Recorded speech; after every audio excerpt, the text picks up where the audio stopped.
اتوار اور پیر پیر کی درمیانی رات، درمیان. جس کو ہم پیر کی رات کہتے ہیں. صرف میں نے وضاحت کرنے کے لیے آپ کو اس کو اتوار اور پیر کی درمیانی رات لکھ دیا ہے، ورنہ وہ اصل میں وہ پیر کی رات ہے، وہ لیلۃ الاثنین ہے. کلیئر ہے؟ جی استاد. اس وقت آپ کی عمر مبارک 40 سال تھی. اس کی کیا دلیل ہے؟ اس کی دلیل صحیح بخاری میں سیدنا ابن عباس فرماتے ہیں انزل علی رسول اللہ صلی اللہ علیہ وسلم وهو ابن 40 فمکث بمکہ 13 سنہ. پھر آپ مکہ مکرمہ میں 13 سال رہے. ثم امر بالہجرہ، پھر آپ کو ہجرت کا حکم دیا گیا. فہاجر الی المدینہ، پھر آپ نے مدینہ ہجرت کی. پھر وہاں آپ 10 سال رہے. پھر آپ فوت ہو گئے. اور آپ کتنے سال کے تھے صلی اللہ علیہ وسلم؟ 63. 63 سال. 63 سال کے تھے. یہ صحیح بخاری میں سیدنا ابن عباس کا فرمان ہے. تو یہ ہے قرآن کا تیسرا نزول.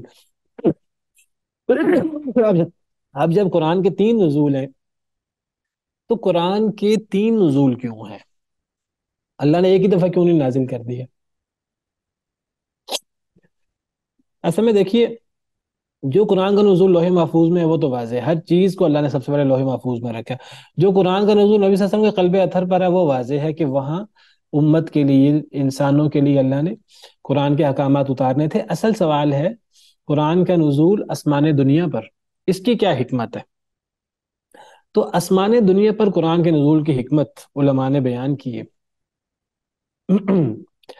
اچھا، سب سے پہلے تو آپ کو میں علامہ زرقانی کون ہے؟ مناہل العرفان والے. یہ جو اوپر حدیثیں ہیں نا ابن عباس کی، ان حدیثوں کے بارے میں علامہ زرقانی کہتے ہیں هذه احادیث اربع من جملة احادیث ذکرت فی هذا الباب وكلها صحیحہ. یہ 4 حدیثیں ہیں اور یہ اس باب میں ذکر کی جاتی ہیں، یہ سب صحیح ہیں جیسے امام سیوطی نے کہا ہے. لیکن یہ حدیثیں حضرت ابن عباس پر موقوف ہیں، مرفوع نہیں ہیں. یہ جو اوپر حدیثیں ہیں کہ قرآن آسمان دنیا پہ اترا ہے، تو اس کے بارے میں امام زرقانی کہتے ہیں یہ سب کے سب موقوف ہے ابن عباس پر، لیکن یہ ان کا حکم مرفوع کا ہے. آپ نے اصول حدیث پڑھی ہے تو آپ نے پڑھا ہوگا کہ مرفوع حکمی ہوتا ہے. پڑھا ہوگا مرفوع حکمی؟ جی، وہ بات جو صحابی اپنی طرف سے نہ کر سکتا ہو. ہاں، لما هو مقرر من ان قول الصحابی ما لا مجال للرأی فیہ. یہ صحابی کا وہ قول ہے جس میں رائے کا مجال نہیں، یعنی یہ بات صحابی اپنے رائے سے نہیں کر سکتا. ولم يعرف بالاخذ عن الاسرائیلیات، اور نہ ہی وہ صحابی اسرائیلیات سے کوئی چیز لینے میں معروف ہوا. ابن عباس اسرائیلیات سے نہیں لیتے تھے، اور یہ بات اپنے رائے سے نہیں کی جا سکتی کہ قرآن اکٹھا آسمان دنیا پہ اترا ہے بیت العزت میں. یہ اتنی وضاحت سے یہ بات ابن عباس اپنی طرف سے کیسے کر سکتے ہیں؟ لہذا اس کا حکم مرفوع کا حکم ہے.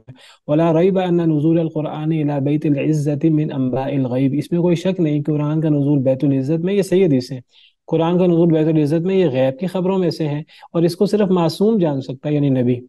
وابن عباس لم يعرف بالاخذ عن الاسرائیلیات فثبت الاحتجاج بها. تو حضرت ابن عباس کی یہ جو ساری احادیث ہیں چاروں، ان چاروں حدیثوں سے پتہ لگا کہ حضرت ابن عباس نے یہ بات یا تو ڈائریکٹ نبی صلی اللہ علیہ وسلم سے سنی ہے یا کسی صحابی کے واسطے سے نبی صلی اللہ علیہ وسلم سے سنی ہے. اچھا جی، اب بنیادی مسئلہ وَكَانَ هَذَا النُّزُولُ جُمْلَةً واحدہ. اور یہ جو نزول تھا، یہ علامہ زرقانی مناہل العرفان میں فرماتے ہیں، کہتے ہیں یہ جو نزول ہے یہ کس نزول کی بات ہو رہی ہے؟ ایک اکٹھے دوسرے نازل ہونے. اکٹھے نازل ہونے کی. کہتے ہیں یہ نزول اکٹھا تھا، ایک ہی رات میں تھا، اور وہ لیلۃ القدر تھی جیسے آپ کو پتہ لگ گئے. لأنه المتبادر من نصوص الآیات الثلاث السابقہ. کیونکہ یہی چیز فوراً ذہن میں آتی ہے ان 3 آیات سے جو پیچھے گزر چکی ہیں. کون سی 3 آیات؟ شہر رمضان الذی انزل فیہ القرآن، انا انزلناہ فی لیلۃ مبارکہ، انا انزلناہ فی لیلۃ القدر. ان تینوں آیات سے. وللتنصیص علی ذلک فی الاحادیث التي عرضناها علیک. اور وہ جو احادیث ہم نے آپ پر پیش کی ہیں ان احادیث میں نص ہے کہ ان تینوں آیات سے مراد وہ آسمان دنیا کا نزول ہے. بل ذکر السیوطی، بلکہ امام سیوطی نے ذکر کیا ہے. کہاں ذکر کیا؟ یہ مناہل العرفان میں علامہ زرقانی ذکر کر رہے ہیں، اور علامہ سیوطی کے حوالے سے کہتے ہیں. علامہ سیوطی نے کہاں ذکر کیا ہے؟ اپنی تفسیر قرطبی میں. نہیں، تفسیر قرطبی علامہ سیوطی کو تو نہیں ہے. علامہ سیوطی ذکر کرتے ہیں اپنی کتاب الاتقان فی علوم القرآن میں. ان کی کتاب ہے الاتقان. تو امام سیوطی اپنی کتاب الاتقان فی علوم القرآن میں ذکر کرتے ہیں. کیسے ذکر کرتے ہیں؟ قرطبی کے حوالے سے. اور قرطبی کی یہ بات کہاں موجود ہے ان کی تفسیر میں؟ بلکہ امام سیوطی نے ذکر کیا کہ قرطبی نے، کہ علامہ قرطبی نے نقل حکایت الاجماع على نزول القرآن جملة واحدة من اللوح المحفوظ الى بیت العزة في السماء الدنيا. امام قرطبی نے تفسیر قرطبی میں اس بات پر علماء کا اجماع نقل کیا ہے کہ قرآن لوح محفوظ سے آسمان دنیا پر اترا تھا، پھر وہاں سے نبی صلی اللہ علیہ وسلم پر وقفے وقفے سے اترتا رہا. یہ اجماع کیوں ہوا علماء کا؟ یہی حضرت ابن عباس رضی اللہ عنہ کی ان صحیح احادیث کی وجہ سے، جو کہنے کو موقوف ہے لیکن ان کا حکم مرفوع ہے. کلیئر ہے یہاں تک؟ آخری بات جی رہ گئی ہے، استاذ. وہ ہم 2 منٹ میں 1 منٹ میں ختم کرتے ہیں. اور وہ یہ ہے کہ پہلا نزول وہ جو لوح محفوظ میں ہے، وہ تو ہر چیز سب سے پہلے لوح محفوظ میں لکھی گئی. اور وہ جو نبی صلی اللہ علیہ وسلم پر قرآن کا نزول ہے، وہ تو اصل مقصود ہی وہ تھا، اور وہ وقفے وقفے سے ہے. بنیادی سوال یہ ہے، یہ جو قرآن کا نزول آسمان دنیا میں ہے، یک بارگی ہے، اس کا کیا حکمت تھی؟ تو اس کی حکمت بعض علماء نے بیان کرنے کی کوشش کی ہے. آپ کو علوم القرآن کی کتابیں بتائی تھی. ایک کتاب جمال القراء امام سخاوی کی کتاب تھی، ایک کتاب المرشد الوجیز ابن شامہ کی کتاب تھی، اور مناہل العرفان امام زرقانی کی. تو ان تینوں کتابوں میں امام سخاوی اس کی حکمت کیا بیان کرتے ہیں؟ ان سب کتابوں میں یہ موضوع ذکر ہے کہ قرآن نبی صلی اللہ علیہ وسلم پر اترنے سے پہلے آسمان دنیا پر اترا ہے اکٹھا. اس کی کیا حکمت ہے؟ تو علامہ سخاوی جمال القراء ان کی کتاب ہے، اس میں وہ بیان کرتے ہیں فَإِن قِيلَ، اگر یہ کہا جائے ما فِيهِ انزالہ جملتاً الى سماء الدنیا، کہ یہ جو قرآن کا نزول اکٹھا آسمان دنیا پہ ہوا ہے، اس کی کیا حکمت ہے؟ اگر یہ کوئی سوال کرے، پہلے سوال قائم کرتے ہیں، پھر اس کا جواب دیتے ہیں. قل تو میں کہوں گا، یعنی سوال انہوں نے قائم یہ کیا ہے کہ قرآن آسمان دنیا میں اکٹھا کیوں اترا. کہتے ہیں امام سخاوی کہتے ہیں فی ذالک تکریم بنی آدم وتعظیم شأنہم عند الملائکہ وتعریفہم عنایت اللہ عز وجل بہم ورحمتہ لہم. کیا مطلب ہے اس جملے کا؟ یہ حکمت بیان کر رہے ہیں کہ قرآن کا نزول آسمان دنیا میں اکٹھا کیوں ہوا نبی صلی اللہ علیہ وسلم پر اترنے سے پہلے. بنی آدم کی تکریم، اس کی عزت، کیسے بنی اس کی آدم کی تعظیم، تکریم کیسے؟ فرشتوں ادھر کے سیدنا آدم اور اس کی نسل کی تکریم، کہ وہ اشرف المخلوقات ہے، تو فرشتوں پہ یہ ظاہر کرنا ہو، پھر اس کو نزول وہاں پہ کرنا.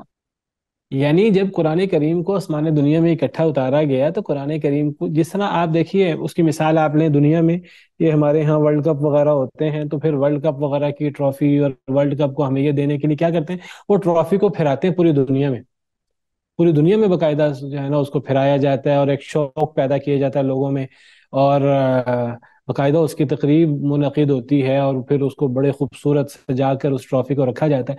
تو جب قرآن کریم کو اللہ نے اتارنا تھا نبی صلی اللہ علیہ وسلم کے قلب اطہر پر، اس سے پہلے اللہ نے آسمان دنیا پہ رکھ دیا، اور گویا کہ اس کو بیت العزت میں بڑا خوبصورت، بڑے سنوار کر، بڑی خوبصورتی کے ساتھ اللہ تعالیٰ نے وہاں رکھا، بڑے اعزاز کے ساتھ. فرشتے وہاں سے گزرتے تو فرشتے حیران ہوتے کہ یہ اتنا اعزاز اور اتنی بہترین کتاب اور اتنی حکمت والی کتاب اور فصاحت و بلاغت والی کتاب اور تمام کتابوں کی جو مہیمن ہے اور تصدیق کرنے والی ہے، تو یہ کتاب، یہ کون سی کتاب ہے؟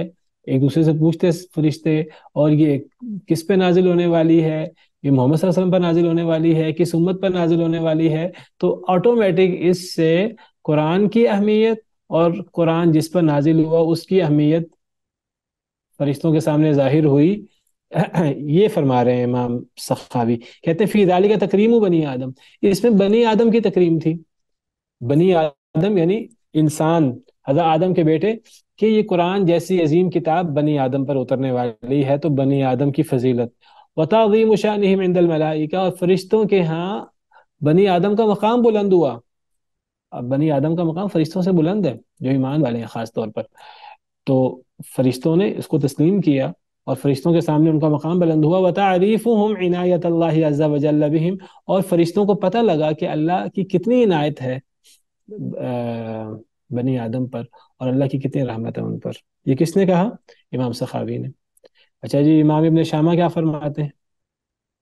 السر في إنزاله جملة إلى السماء تفخيم أمره وأمر من نزل عليه وذلك بإعلان سكان السماوات السبع أن هذا آخر الكتب المنزلة على خاتم الرسل لأشرف الأمم ولقد قربناه إليهم لننزله عليهم. کیا مطلب ہوا اس کا؟ یہ ابن شامہ کا قول ہے. یہ وہی بات ہے، تھوڑا سا الفاظ چینج کر دیے، تقریباً ملتی جلتی بات ہے جو ابن شامہ نے کہی. السر فی انزالہ جملۃ الی السماء، کہتے ہیں کہ قرآن کے اکٹھے آسمان تک اترنے میں کیا چیز حکمت پوشیدہ ہے. السر ایک پوشیدہ حکمت اس میں، قرآن کے آسمان دنیا پر اکٹھے نازل ہونے میں، وہ کیا ہے؟ تفخیم و امرہی. تفخیم و امرہی کا کیا مطلب ہوا؟ بہت تفخیم کہتے بڑا ہیں مقام، کام. مقام بہت بڑا تفخیم موٹا مقام. کرنا. موٹا کرنے سے مراد یعنی قرآن کا مقام، امرہی سے مراد قرآن ہے. یعنی ایک تو قرآن کی شان فرشتوں کے سامنے نمایاں ہو. اللہ نے قرآن کو وہاں ایسے نہیں رکھ دیا، آسمانی دنیا میں بیت العزت میں بہت سجا سنوار کر وہ ہم تصور بھی نہیں کر سکتے. وہ اللہ کو پتہ ہے کس انداز سے اللہ نے رکھا ہے. وہ بڑے مقام اور بڑی شان کے ساتھ اس سے ایک تو قرآن کی شان نمایاں ہوئی. یہ عام کتاب نہیں ہے، یہ تمام کتابوں کی خاتم الکتب ہے اور تمام کتابوں کی سردار ہے.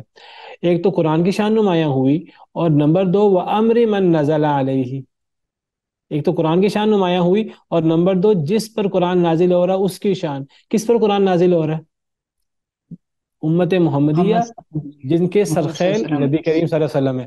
تو محمد صلی اس اللہ علیہ وسلم. امت کی فضیلت نمایاں ہوئی، اور سب سے بڑھ کر نبی صلی اللہ علیہ وسلم کی فضیلت.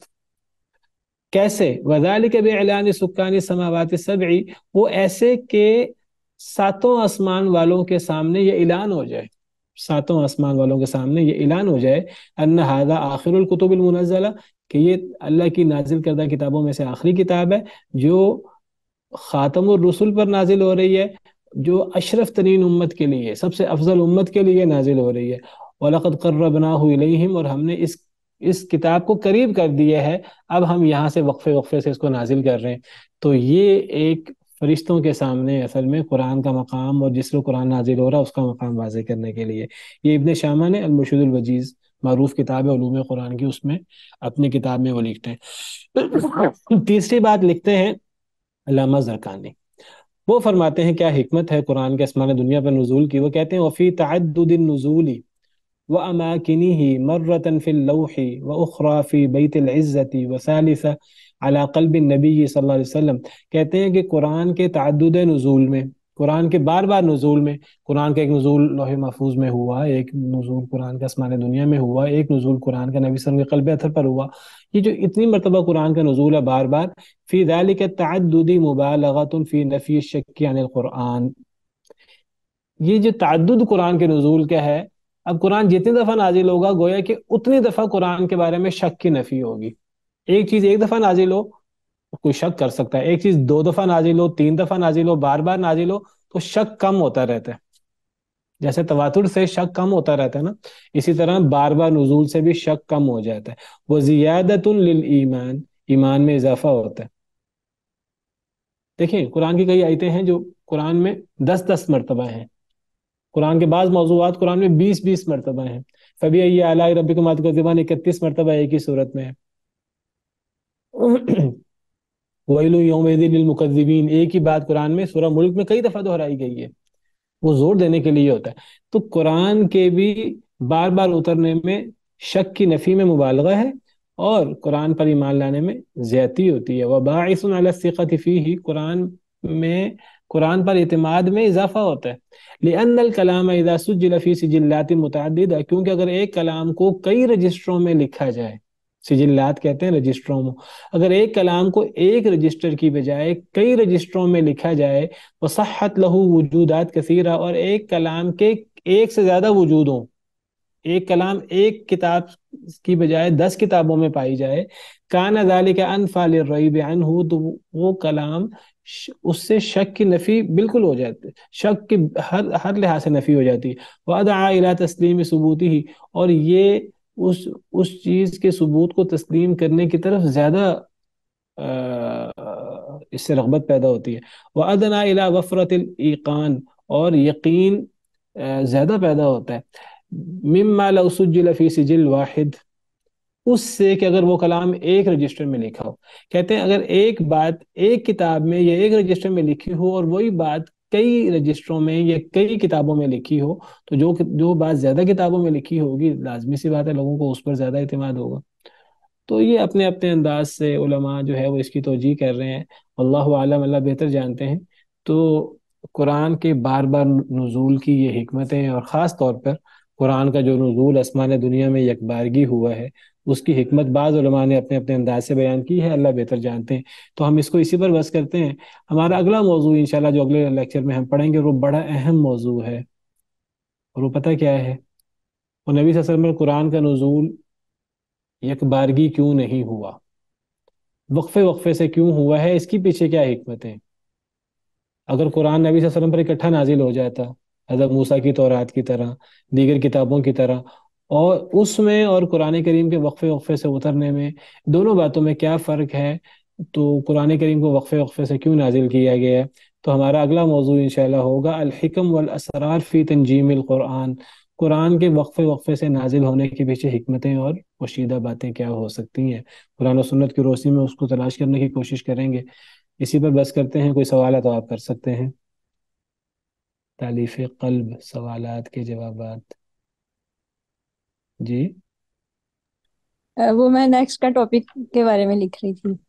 ہاں، ہمارا نیکسٹ کا ٹاپک یہ ہے کہ قرآن کریم جو وقفے وقفے سے نازل ہوا ہے، اس کی حکمت کیا ہے، اسرار اس کے پیچھے کیا پوشیدہ ہیں. انشاءاللہ قرآن میں اللہ نے اس کا جواب دیا ہے، باقاعدہ اس کو ڈسکس کیا ہے کہ اللہ نے قرآن کو وقفے وقفے سے کیوں نازل کیا. تو اس پر انشاءاللہ اگلے لیکچر میں بات کریں گے. تو چلیں اسی پر بس کرتے ہیں، باقی انشاءاللہ آئندہ. سبحان ربک رب العزت عما یصفون وسلام علی المرسلین والحمد للہ رب العالمین. کوئی بات کوئی معلومات میں اضافہ ہوتا ہے، کوئی دلچسپی کی بات ہوتی ہے یا بوریت ہوتی ہے؟ نہیں استاد، الحمدللہ بہت چیزیں پہلے بھی پڑھی ہوئی، لیکن اتنی کلیریفیکیشن حوالوں کے ساتھ کبھی بھی نہیں تھی، اور بہت ساری چیزیں تو بالکل ایسا لگتا ہے کہ بس پہلی دفعہ ہی قرآن کے حوالے سے پتہ چل رہی ہیں. اور یہ بھی اطمینان کے ہم دلائل کے ساتھ ہیں. اپنی بھی تسلی ہوگی، اور اگر کوئی پوچھے، خاص طور پر گھر میں بچے بہت زیادہ اس طرح کے سوالات کرتے ہیں، تو ہم ان کو بھی اطمینان سے جواب دے سکیں گے.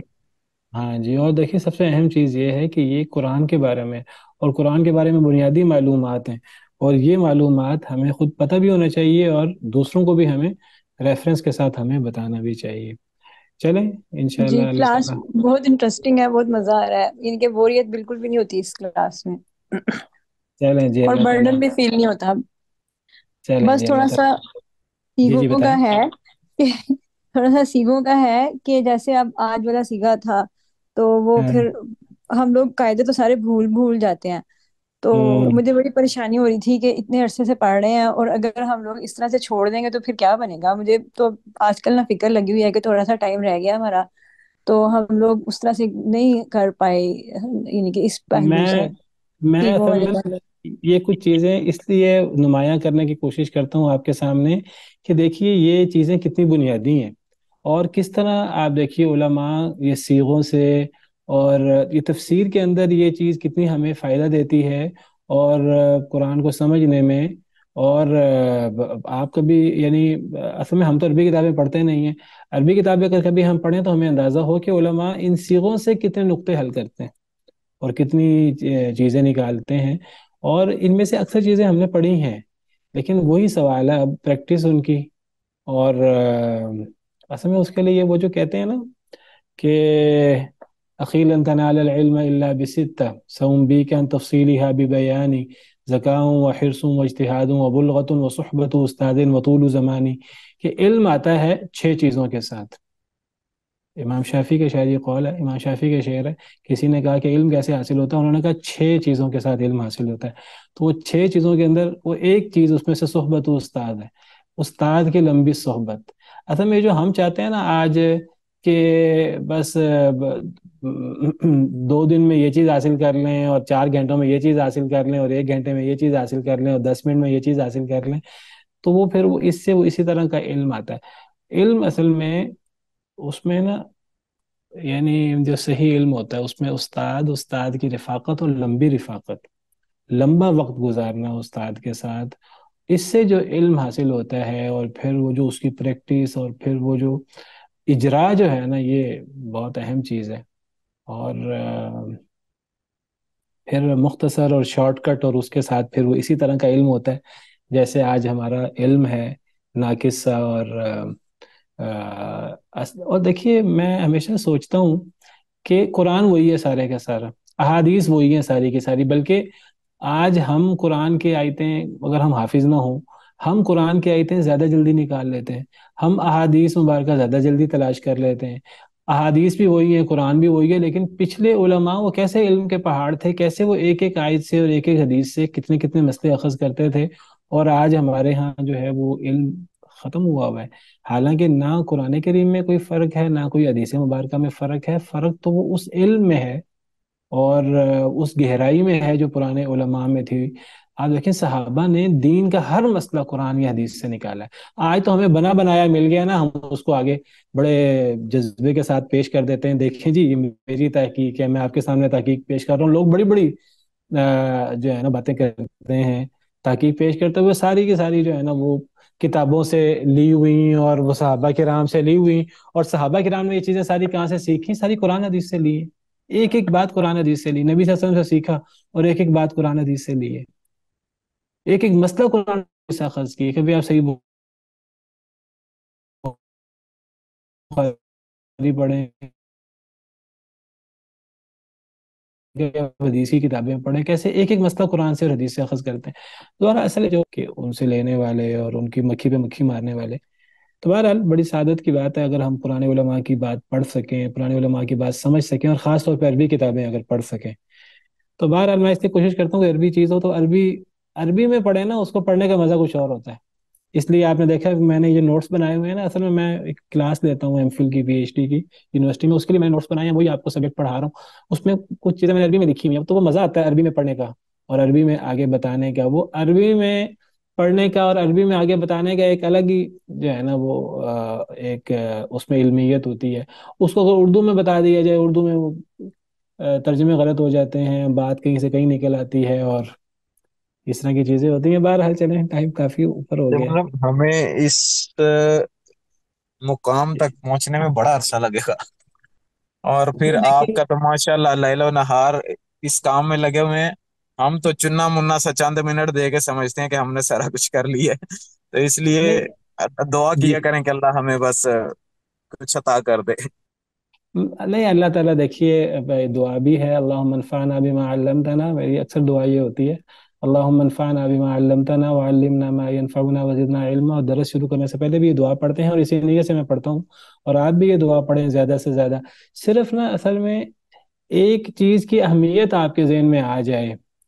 اصل میں ایک استاد اگر جو علم پڑھاتا ہے نا، اس علم کی تھوڑی سی اہمیت اسٹوڈنٹس کے دل میں آ جائے تو یہ بہت بڑی کامیابی ہے کسی استاد کی۔ تو ایک علم کیا ہے اور اس علم کی گہرائی کیا ہے؟ آج لوگ اٹھتے ہیں نہ ان کو قرآن کا پتہ ہے، نہ انہیں حدیث کا پتہ ہے، اور وہ بڑے بڑے علامے فہامے اور مفتی بنے ہوئے ہیں، اللہ معاف کرے، اور وہ آج دعویٰ یہ کرتے ہیں کہ یہ 1500 سال تو لوگوں کو دین سمجھ ہی نہیں آئے، سمجھ ہی آج ہمیں ہی آیا ہے۔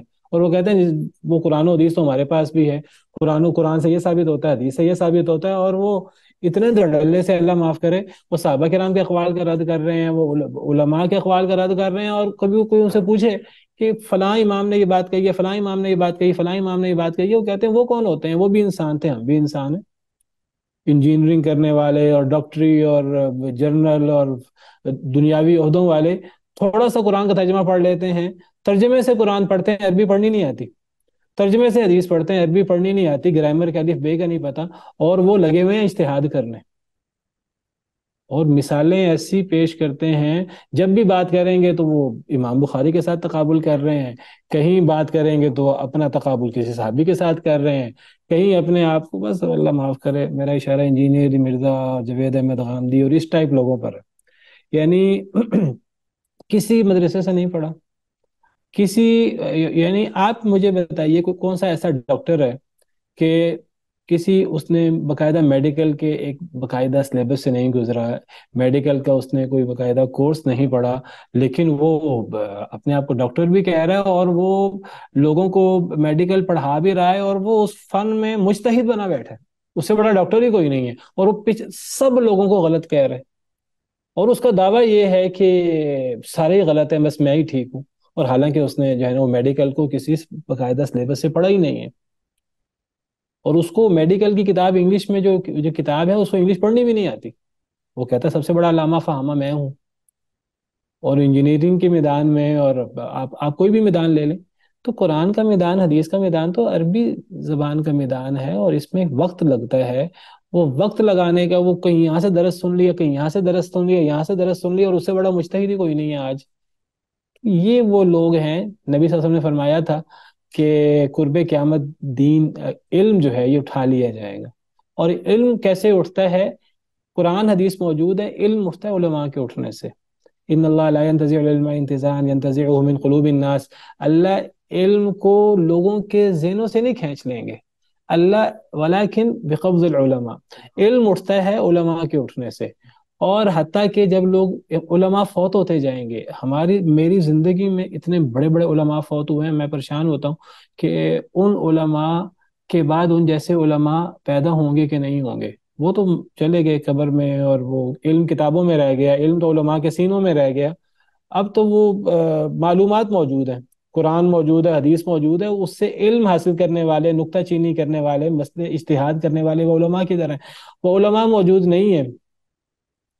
تو علم تو علماء کے اٹھنے کے فوت ہونے کے ساتھ اٹھ گیا، اب جہال رہ گئے ہیں ہمارے جیسے، اور ان جیسے یہ جو اس قسم کے دعویٰ کرنے والے ہیں، اور خود بھی گمراہ ہیں، لوگوں کو بھی گمراہ کر رہے ہیں، اللہ معاف کرے۔ میری آپ کو ایک ہی میں آپ کو بات کہوں گا، بطور استاد بڑا ہوں آپ سے، یا استاد کی جگہ پر ہوں، آپ کو ایک ہی نصیحت کروں گا، اور یہ نصیحت کروں گا کہ قرآن کا ترجمہ پڑھ کر، یہ تھوڑا سا درس نظامی کا کورس پڑھ کر کہیں بھی مجتہد نہ بنیے گا۔ لوگ آپ سے سوال کریں گے، کہیں بھی لوگوں کو کسی سوال کا جواب فی البدیہہ نہ دیجیے گا، کوئی بندہ سوال کرے تو آگے سے کہہ دیجئے گا کہ میں آپ کو دیکھ کر بتاؤں گا، یہ کہہ دیجئے گا کہ میں آپ کو یہ مسئلہ کسی مفتی صاحب کا قول آپ کے سامنے نقل کروں گا، آپ میں سے کوئی سوال کرے، میری کوشش ہوتی ہے میں آپ کو اپنی رائے نہ بتاؤں، میں آپ کو اس بارے میں کسی مفتی صاحب کا قول آپ کو نقل کر دوں، تاکہ اتنی بڑی ذمہ داری کم از کم میرے نازک کندھوں پہ نہ ہو، نازک کندھوں پہ تو نہ ہو۔ تو بس ولا تقف ما لیس لک بہ علم، جس کا علم نہ ہو اس کے پیچھے نہیں پڑنا، اور اس کے بارے میں اپنی طرف سے کچھ نہیں کہنا، اور لا ادری یہ اصل میں علم ہے، لا ادری کہنا سیکھ لیجئے، اور اس میں کسی ملامت کرنے والے کے ملامت سے نہ ڈریے۔ وقت زیادہ ہو رہا ہے، اسی پر بس کرتے ہیں، اللہ تعالیٰ ہمیں توفیق دے۔ سبحان ربک رب العزت عما یصفون، وسلام علی المرسلین، والحمد للہ رب العالمین۔